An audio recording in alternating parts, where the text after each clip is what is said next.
حکومت کی طرف سے پیٹرولیم مصنوعات پر دیا گیا ریلیف عوام کے لیے سود مند ثابت نہ ہو سکا۔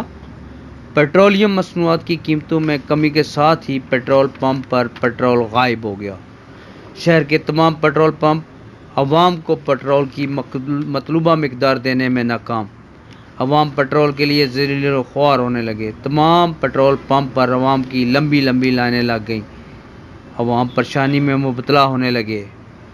پیٹرول پمپ پر رش۔ کرونا وائرس کے لیے SOPs پر عمل درآمد کو بھی عوام نے بالائے طاق رکھ دیا۔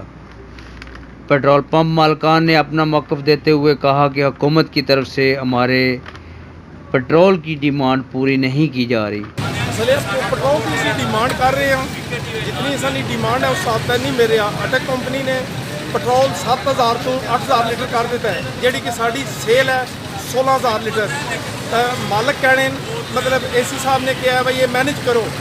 موٹر سائیکل نو 150 تو 200 تک دینے ہیں، رکشے والے نو 250 تو لے کے 300 تک دینے ہیں، کار والے نو 1000 تو لے کے 1500 تک دینے ہیں۔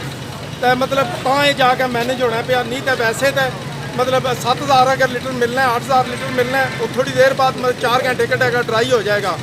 اپرو محکمے کا آرڈر ہے بھائی یہ میں ڈرائی نہیں کرنا، تھوڑا تھوڑا ملنا رہے، ہر بندے نو تھوڑا تھوڑا ملنا رہے۔ اگر پیٹرول مطلب کمپنی کی طرفوں ملے جتنا کسی کو ضرورت ہوئے گا اتنا ملتا رہے۔ صرف 7000 لیٹر پیٹرول دیا جا رہا ہے جبکہ ہماری کھپت 14000 لیٹر ہے۔ انتظامیہ 3 دن سے پیٹرول کے لیے پریشان عوام کے لیے کچھ کرنے سے قاصر نظر آتے ہیں۔ لیاقت علی مغل، نمائندہ روز نیوز، منگلا۔